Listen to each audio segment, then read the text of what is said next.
Hello विद्यार्थियों, good morning.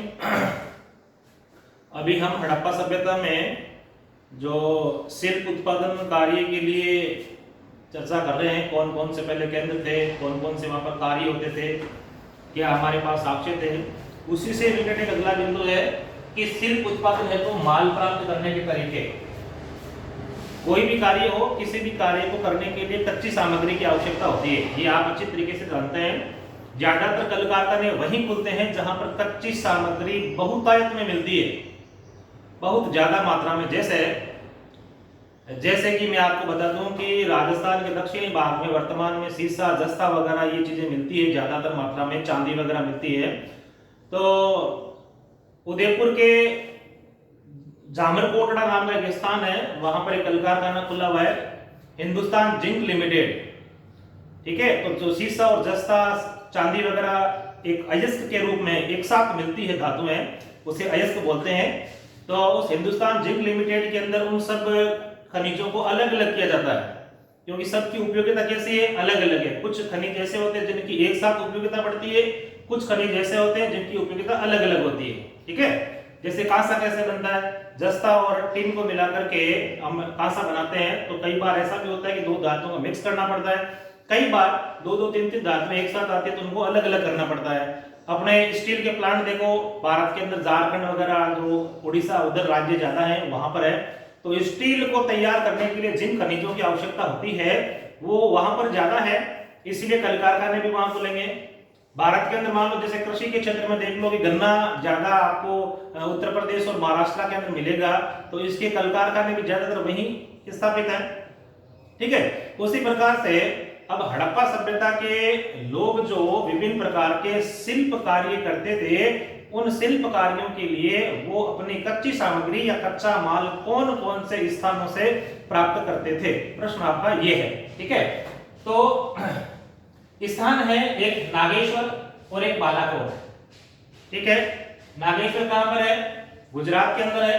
Balakot कहां पर है, पाकिस्तान के अंदर है। यहां से हमें प्राप्त हुए हैं संघ उत्पादन केंद्र।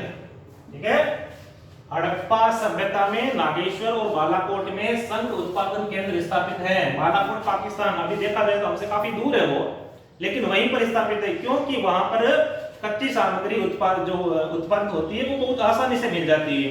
अभी देखो राजस्थान में अधिकांशतः आपको देखने को मिलेगा कि सीमेंट एक खनिज एक तरीके से विभिन्न प्रकार की चीजों से मिलकर के बनता है। वो कोयला उसके अंदर मिलाते हैं, जिप्सम उसमें मिलाते हैं, ठीक है, चूना पत्थर उसमें मिलाते हैं। तो जहां पर जिप्सम मिलेगी आसानी से, जहां पर चूना पत्थर मिलेगा, ठीक है, जहां पर कोयला मिलेगा, वहीं पर ही सीमेंट उत्पादन के कारखाने स्थापित है। अभी राजस्थान के अंदर चित्तौड़ के अंदर सबसे ज्यादा सीमेंट उत्पादन होता है। वो इसलिए होता है कि सीमेंट उत्पादन में मिलाने के लिए जो चूना पत्थर है वो बड़ी आसानी के साथ में हमें चित्तौड़ के अंदर मिल जाता है। अभी एक खनिज को यहां से लेकर के किसी दूसरे स्थान पर ले जाएं तो उसकी कॉस्ट क्या हो जाएगी, ज्यादा हो जाएगी। इसलिए कच्ची सामग्री जहां पर ज्यादा मिलेगी, उत्पादन केंद्र वहीं पर ज्यादा स्थापित होंगे। ठीक है, ध्यान रखना। तो नागेश्वर गुजरात में है, बालाकोट पाकिस्तान में। ठीक है, यहाँ पर हमें क्या मिले हैं, संघ उत्पादन के केंद्र मिले हैं। क्यों मिले हैं कि यहाँ पर संघ उत्पादन का जो कच्ची सामग्री है, संघ बनाने में जो काम आने वाली क्रियाएं हैं, वो यहाँ पर बड़ी आसानी के साथ में उपलब्ध हो सकती है। इसके लिए क्या किया, इसके लिए लोगों ने अपनी वहां पर बस्तियां स्थापित कर ली। बस्तियों का मतलब जानते हो, अभी जैसे कोई कच्ची सामग्री हमें मान लो कि किसी भी खनिज को लेकर देख लो कि मान लो कि हमें तांबा उत्पादन करना है, तो तांबा उत्पादन के लिए अधिकांश जो वातावरण है, जो पर्यावरण है, जो एटमॉस्फेयर अनुकूल रहेगा, वो अलवर और झुंझुनू इसके आसपास के क्षेत्र में रहेगा। तो सरकारें हो सकती है, या ये कहते हैं कि कोई कंपनी हो सकती है, लोग हो सकते हैं। बार बार आने जाने से बेहतर है कि आप अपने रहवास ही वहीं पर स्थापित कर ले। नॉर्मली आप देखो लोगों को जहां पर वो जॉब करते हैं, जहां पर वो कार्य करते हैं, अपने परिवार को वो वहीं ले जाते हैं और लंबे समय तक वहीं पर कार्य करने के पश्चात में वो वहीं सेटल हो जाते हैं, रहने भी लग जाते हैं, क्योंकि वो समाज के अंदर घुल मिल जाते हैं। नॉर्मली ऐसा ही होता है। तो ये वहां पर क्या कर लिया लोगों ने, हड़प्पई लोगों ने अपनी बस्ती स्थापित कर ली। कहां पर, बालाकोट और नागेश्वर में। इसके लिए संघ उत्पादन के लिए, और संघ उत्पादन के वो केंद्र बन गए। आगे देखो सुरतकोई, कई बार इसका नाम सुरतकोई भी आता है, ध्यान रखना। कहां पर है, अफगानिस्तान में। अफगानिस्तान में एक और जगह यहाँ पर कौन सी है मालूम है आपको, मैंने बताई थी मुंडिका, क्या नाम है उसका जगह का, मुंडिका। एक ये और एक ये, दो चीजें, दोनों के दोनों जो बस्तियां हैं वो कहां पर है, अफगानिस्तान के अंदर, ठीक है। सिंधु सभ्यता के दो कौन से स्थल जो है वो अफगानिस्तान के अंदर स्थापित है, कौन से स्थल है, दो हैं, एक मुंडिकाक है और एक सोर्टवोई है। यहां से क्या प्राप्त होता है, नीले रंग का एक पत्थर है, क्या नाम है, लाजवर्द, ठीक है। ऐसा ही होता है, कल भी मैंने एक बार फेसबुक पर एक वीडियो देखा था कि कोयले की खानों से जो है वो मतलब हीरे कैसे बरामद होते हैं। तो बहुत बड़ी सी खान है, उसके अंदर ध्यानपूर्वक देखने पर आपको एक पारदर्शी पदार्थ जो है वो पत्थर का टुकड़ा मिलेगा, हालांकि वही पत्थर ही है। ये सब क्या है, नीले रंग के, लाल रंग के कार्नियल, लाजवर्द, मणिया, ये सब के सब पत्थर के टुकड़े होते हैं। लेकिन ये पत्थर अन्य पत्थरों की तुलना में थोड़े से अलग होते हैं, ये पूरे पूरे पारदर्शी होते हैं। इधर से देखोगे तो उस पत्थर के अंदर से आपको दूसरा वाला दृश्य दिखाई दे जाएगा, ठीक है। जो पत्थर जितना ज्यादा क्लीन होगा एक तरीके से, जितना उसमें से बढ़िया दिखेगा, उसकी वैल्यू उतनी ही ज्यादा हो जाएगी, ये ध्यान रखना।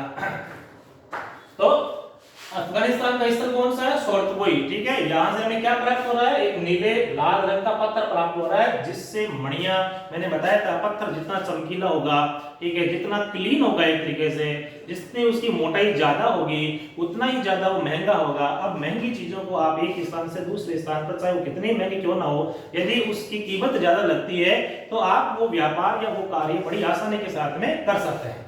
आगे देखो, लोथल जो कहां पर है, गुजरात के अंदर है, ठीक है, ध्यान में रखना। यहां से हमें एक बहुत बड़ा वो बंदरगाह का साक्ष्य, मतलब डॉकयार्ड जिसे कह सकते हैं, ठीक है, क्या बोलते हैं इसको, लोथल डॉकयार्ड, क्या बोलते हैं इसको, डॉकयार्ड। ये कौन सी नदी के किनारे स्थित लोकल मालूम है आपको, ध्यान में रखना, भोगवा नदी। कौन सी नदी है, भोगवा नदी, और ये है कहां पर, ये गुजरात के अंदर है। सिंधु सभ्यता, हड़प्पा सभ्यता में मानव निर्मित सबसे बड़ी संरचना का क्या नाम है, क्या नाम है, डॉकयार्ड, क्या नाम है, डॉकयार्ड। प्रश्न है देखो मेरा, सिंधु सभ्यता में, हड़प्पा सभ्यता में मानव निर्मित सबसे बड़ी संरचना कौन सी है, अर्थात जिसका निर्माण जो है वो इंसान ने किया है अपने हाथों से, ऐसी कोई संरचना जो सबसे बड़ी संरचना है पूरी हड़प्पा सभ्यता में, कौन सी है, डॉकयार्ड है। डॉकयार्ड है कहां पर, लोथल के अंदर है, ठीक है। ये एक बंदरगाह है, ध्यान रखना, हड़प्पा सभ्यता का राज्य भारत में स्थित बंदरगाह क्या नाम है, लोथल, ये बंदरगाह का नाम है, ध्यान रखना। यहां से हमें क्या प्राप्त हुआ है, यहां से कार्निलियन पत्थर, ये भी एक चमकीला पत्थर है, जिससे मणिया बनने में, ठीक है, मणके बनने में, हमने विधि पढ़ी नहीं पढ़ी थी, मणके बनाने में इसका महत्वपूर्ण योगदान है। आगे अपना दक्षिणी राजस्थान, पूर्व पश्चिम उत्तर और दक्षिणी राजस्थान। दक्षिणी राजस्थान का मतलब जान गए, ठीक है। राजस्थान के निचले वाले हिस्से के अंदर कौन कौन से जिले आते हैं, उदयपुर है, डूंगरपुर है, प्रतापगढ़ है, राजसमंद है, ठीक है, ये बांसवाड़ा है, ये जो जिले हैं, इन जिलों से क्या प्राप्त हो रही है, इन जिलों से प्राप्त हो रही है शेलकड़ी, एक प्रकार का खनिज है, एक प्रकार का पत्थर है, ध्यान रखना, जिससे भी मणके बनते हैं। आगे देखो, राजस्थान के अंदर एक जगह है झुंझुनू जिले में, खेतड़ी, कॉपर सिटी जिसको हम बोलते हैं, ठीक है, तांबा शहर जिसको हम बोलते हैं, जहां से तांबा प्राप्त होता है। सिंधु हड़प्पा सभ्यता से पूर्व जो सभ्यता थी, तो ठीक है, कई बार ऐसा भी होता है, हड़प्पा सभ्यता तो है ही है, हड़प्पा सभ्यता से पहले की अगर कोई सभ्यता रही है तो उसे बोलेंगे प्राक हड़प्पा, क्या बोलेंगे, प्राक हड़प्पा। और हड़प्पा सभ्यता के बाद में है तो इसे बोलेंगे उत्तरी हड़प्पा या उत्तरी, हाँ, उत्तरी हड़प्पा। उत्तर का मतलब क्या होता है, उत्तर का मतलब होता है बाद में, ठीक है, प्राक का मतलब होता है पहले, ये ध्यान रखना। तो ये तो वो स्थल है जो हड़प्पा सभ्यता से पहले भी अगर कोई बस्ती यहाँ पर रही होगी, ऐसे साक्ष्य मिलते हैं। उस समय भी खेतड़ी से जो है वो तांबा तैयार किया जाता था, तांबा का उत्पादन किया जाता था, और विश्व के अनेक देशों के अंदर जो है वो खेतड़ी से तांबा जो है वो भेजा जाता था। अब आप अंदाजा लगा लो कि यहाँ तांबे के कितने बड़े प्रचुर मात्रा में भंडार है, अभी भी है। भारत सरकार भी जो है हिंदुस्तान कॉपर लिमिटेड जो है 1964 के अंदर उसकी स्थापना करके और वहां से अभी भी वो है तांबे का उत्पादन कर रही है, ठीक है, ध्यान रखना। आगे देखो, तो खेतड़ी से जो कि राजस्थान के झुंझुनू जिले में है और राजस्थान राज्य में तांबा उत्पादन होता है। और पुरातत्वविद जो है हमारे, जो विद्वान हैं, ठीक है, उन विद्वानों ने तांबा उत्पादन जिस स्थान पर हो रहा है तरीके से उस सभ्यता को क्या नाम दे दिया है, नया नाम, गणेश्वर और जोधपुरा संस्कृति। ये कौन सी धातु उत्पादन होने की वजह से? तांबा उत्पादन होने की वजह से। ध्यान में रखना, वो जो क्षेत्र है जहां से तांबा निकलता है, एक तरीके से सीकर और झुंझुनू के आसपास का क्षेत्र है जहां पर हमें इस प्रकार के औजार मिले हैं। सीकर के पास में भी एक जगह है गणेश्वर नाम की, ठीक है, वहां जब खोज कार्य किया गया तो हमें वहां से जो एक नदी बहती है एक तरीके से कांतली नदी, कौन सी नदी है? गणेश्वर सीकर के अंदर एक नदी बहती है जिसका नाम है कांतली, ये कांतली, ठीक है, कांतली नहीं है, कांतली नदी है, ध्यान में रखना। इस गणेश्वर नामक स्थान से लोग जो है, आपको पता ही सभ्यताएं कहाँ विकसित होती है? नदियों के किनारे विकसित होती है। तो उस नदी के जो किनारे हैं उन किनारों पर खोज कार्य के दौरान हमें मिले हैं एक तरीके से जो बाणागर होता है, बाण का जो अगला हिस्सा होता है, रामायण महाभारत में देखिए वो तीखे तीखे बने हुए तो सीधे घुस जाते हैं अंदर, है नहीं? वो बाणागर का जो हिस्सा है वो तांबे के बने हुए वो मिले हैं, ठीक है, उस नदी के किनारे पर। और मछली पकड़ने के जो कांटे होते हैं जिनसे वो मछलियां तो नदियों में बहती है, तो नदियों के किनारे पर मछली पकड़ने के कांटे वगैरह ऐसे औजार मिले हैं। ध्यान रखना, किस स्थान से? गणेश्वर से, ठीक है। एक स्थान है जोधपुरा, जयपुर जिले के अंदर है, तो इस क्षेत्र को एक नया नाम दे दिया इन्होंने, गणेश्वर जोधपुर संस्कृति, ठीक है। इस धातु की वजह से, तांबा धातु की वजह से। आपको पता है राजस्थान के भारत के दक्षिणी हिस्से के अंदर जो है वो अपने सोने की खाने हैं, ये ध्यान में रखना, ठीक है।